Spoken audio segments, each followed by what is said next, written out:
आंतरराज्य दरोडेखोर टोळी नाशिक ग्रामीण पोलिसांच्या जाळ्यात, 12 सराईत परप्रांतीय गुन्हेगार अटकेत. नाशिक ग्रामीण पोलिसांनी मोठी कामगिरी करत आंतरराज्य दरोडेखोर टोळीला जेरबंद केलाय. केरळ राज्यातील 12 सराईत गुन्हेगारांना अटक करण्यात आली असून 5 साथीदार फरार आहेत. 11 डिसेंबर 2025 रोजी वाडीव हे पोलीस ठाणे हद्दीत मुंबई आग्रा महामार्गावरील राजूर पाटी परिसरात गुजरात येथील फिर्यादी धर्मेंद्र पाटील यांची स्कॉर्पिओ कार अडवून मारहाण करण्यात आली होती. आरोपींनी मिरचीपूड टाकून त्यांना बेशुद्ध केलं व 4,50,000 रुपये रोख रक्कम जबरीने लुटली होती. या प्रकरणी गुन्हा दाखल होताच नाशिक ग्रामीण पोलिसांनी तपासाची सूत्र हाती घेतली. तपासातून केरळ कनेक्शन उघड, तांत्रिक विश्लेषण, सीसीटीव्ही आणि देहबोलीवरून आरोपी केरळमधील असल्याचं स्पष्ट झालं. तपास पथकं केरळमधील त्रिसूर व एर्नाकुलम जिल्ह्यात पाठवून 2 मुख्य आरोपींना ताब्यात घेण्यात आलं. चौकशीत संपूर्ण टोळी उघडकीस आली. सिन्नरमध्ये स्थानिकांना दरोड्याच्या तयारीत पकडलं. टोळी पुन्हा दरोड्याच्या तयारीत असल्याची माहिती मिळताच स्थानिक गुन्हे शाखा व सिन्नर पोलिसांनी संयुक्त कारवाई केली. नाशिक पुणे महामार्गालगत दबा धरून बसलेल्या 10 आरोपींना शिताफीने अटक करण्यात आली. जप्त मुद्देमाल तलवारी, गुप्त्या, कोयता, चाकू, हातोडे, मिरची पूड व इतर साहित्य, 3 चारचाकी वाहनं, Toyota Etios, Swift, Honda City, mobile, ATM व क्रेडिट कार्ड, एकूण मुद्देमाल 19,55,300. गुन्हे दाखल. सिन्नर पोलीस ठाण्यात दरोडा तयारी आर्म ऍक्ट अंतर्गत गुन्हा दाखल करण्यात आलाय. आरोपींनी यापूर्वीही महाराष्ट्रासह आंध्र प्रदेश, मध्य प्रदेश, उत्तर प्रदेश इथं महामार्गावर लुटमार केल्याची कबुली दिली. वरिष्ठांचं मार्गदर्शन. ही कारवाई जिल्हा पोलीस अधीक्षक श्री बाळासाहेब पाटील व अप्पर पोलीस अधीक्षक श्री आदित्य मिरकेलकर यांच्या मार्गदर्शनाखाली स्थानिक गुन्हे शाखा सिन्नर व वाडीव हे पोलिसांच्या संयुक्त पथकाने केले. महामार्गावर प्रवास करताना सावध राहा. संशयास्पद हालचाली दिसल्यास त्वरित पोलिसांना कळवा. आता एक घटना घडलेली असल्यामुळे घटनास्थळावर मला जायचं असल्यामुळे आपण हे प्रेस कॉन्फरन्स जे आहे ती आपले जे 2 मुद्दे आहेत त्या मुद्द्याच्या अनुषंगाने तात्काळ पूर्ण करतो आहोत. याच्यामध्ये पहिली घटना जी आहे ती आंतरराज्य एक टोळी पकडण्यात यश मिळालेलं आहे.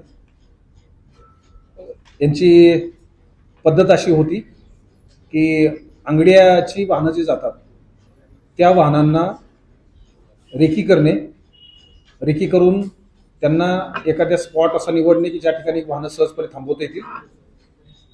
त्या वाहनाच्या बाबतीमध्ये त्याला टेक्निकल त्याचं फॉलोअप करता येईल असं काहीतरी GPS लावणे किंवा इतर सर्व गोष्टी करणे आणि त्याच्या आधारावर केरळ राज्यातील त्रिशूर या जिल्ह्यातील हे सगळे आरोपी आहेत जे देशभरामध्ये आंध्र प्रदेशमध्ये, मध्य प्रदेशमध्ये, उत्तर प्रदेशमध्ये, महाराष्ट्रामध्ये, तामिळनाडूमध्ये वेगवेगळ्या ठिकाणी अशा स्वरूपाचे केसेस करता आहेत. ते आधी पूर्णपणे माहिती घेतात. ती जी गाडी आहे ज्याच्यामध्ये काही मौल्यवान वस्तू असतील अशा गाडीच्या काही लोकांना त्याच्यामध्ये फोडतात.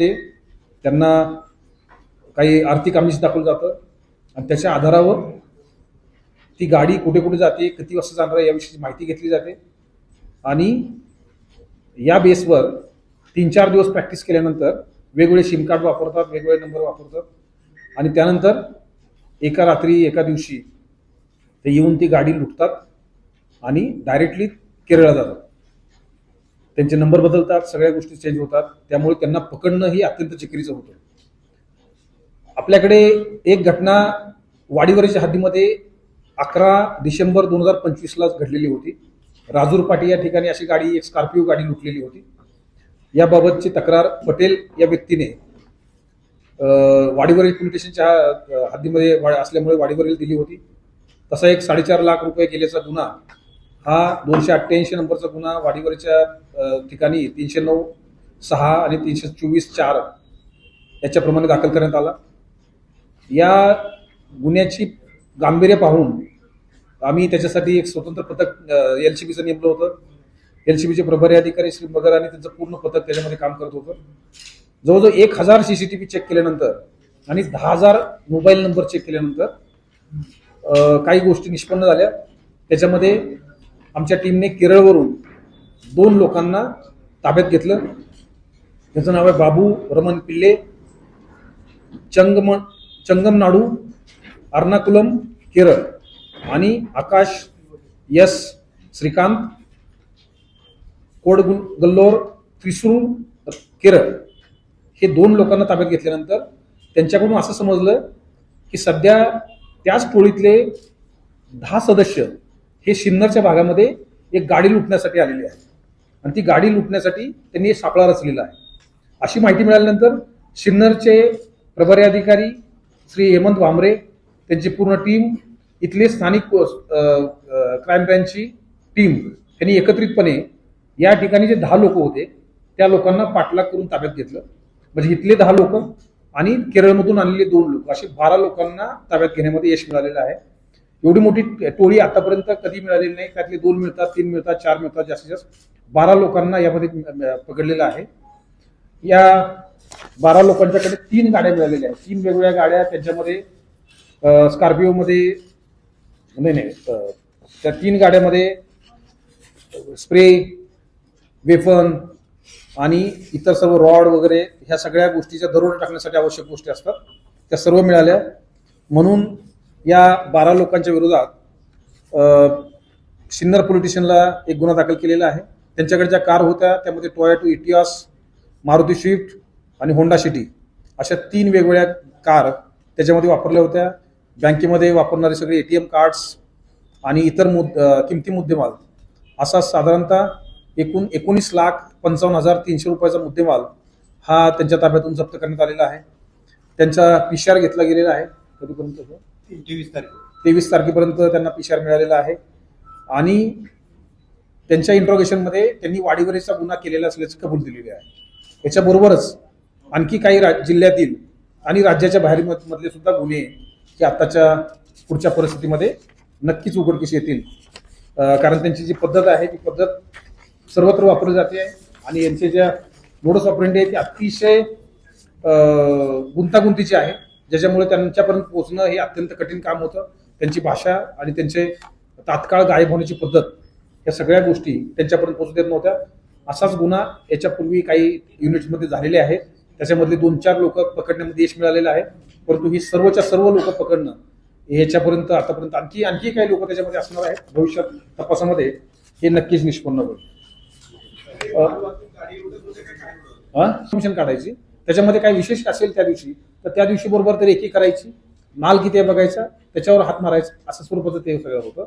आणि हे खूप मोठी टीम असल्यामुळे त्याचे इन्चार्ज पर्यंत पोहोचणं म्हणजे खूप मुश्किल काम होतं. ते टप्पे केले होते त्यांनी, डायरेक्टली कॉन्टॅक्टमध्ये नव्हते, नंबर वापरत होते, टेक्निकली खूप साऊंड हे होतं. त्यामुळे त्यांच्यापर्यंत पोहोचण्यासाठी जवळजवळ 2 म्हणजे मला वाटतं 20 डिसेंबर पासून आतापर्यंत 20 डिसेंबर नाही 11 डिसेंबर पासून आजपर्यंत एवढा वेळ लागलेला आहे की ज्याच्यामध्ये हे सगळं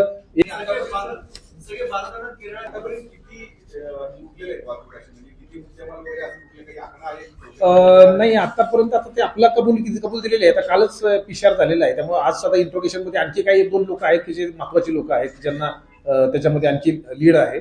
तर ते लोक मिळाल्यानंतर आणखी त्यामध्ये महाराष्ट्रामध्येच नाही, महाराष्ट्राच्या बाहेर सुद्धा गोष्टी केलेल्या आहेत. त्यामुळे त्या गोष्टी ओपन झाल्या तर ते लोक त्यांना शिफ्ट करता येईल किंवा ट्रान्सफर करता येईल. 2025 ची वाडीवरची घटना होती, राजूर पाटीची 11-12-25 ची. तर त्यामध्ये 4.5 लाख रुपयाची लूट केली, तिथे लुटले होते त्याच्या स्कॉर्पिओमधून. परंतु आणखी बऱ्याच मोठ्या घटना आहेत की ज्याच्यामध्ये त्यांनी आणखी मोठी लूट करण्याची शक्यता आहे, म्हणजे केलेली असेल. त्यांच्या बोलण्यावरून किंवा त्यांच्या याच्यावरून माहिती मिळते आहे की त्यांनी आणखी काही आपल्या सर्वसामान्य माणसांना कुणाला माहित नसतं की ते ठेवण्याच्या पद्धती वेगळ्या असतात, जाण्याच्या पद्धती वेगळ्या असतात, डिस्क्रिट ठेवतात ते बऱ्याचदा. पण त्यांच्यामधलाच एक व्यक्ती फोडून त्या व्यक्तीकडून हे सगळे मार्ग काढायचे, त्या गाडीला GPS वगैरे लावायचे आणि त्या गाडीचा फॉलोअप करायचे. त्या गाडीच्या संदर्भात 2-3 वेळा रिहर्सल करायचे की ती गाडी कोणत्या ठिकाणी अडवता येऊ शकते, कोणत्या ठिकाणी थांबवता येऊ शकते, ही सगळी माहिती आधी काढायची.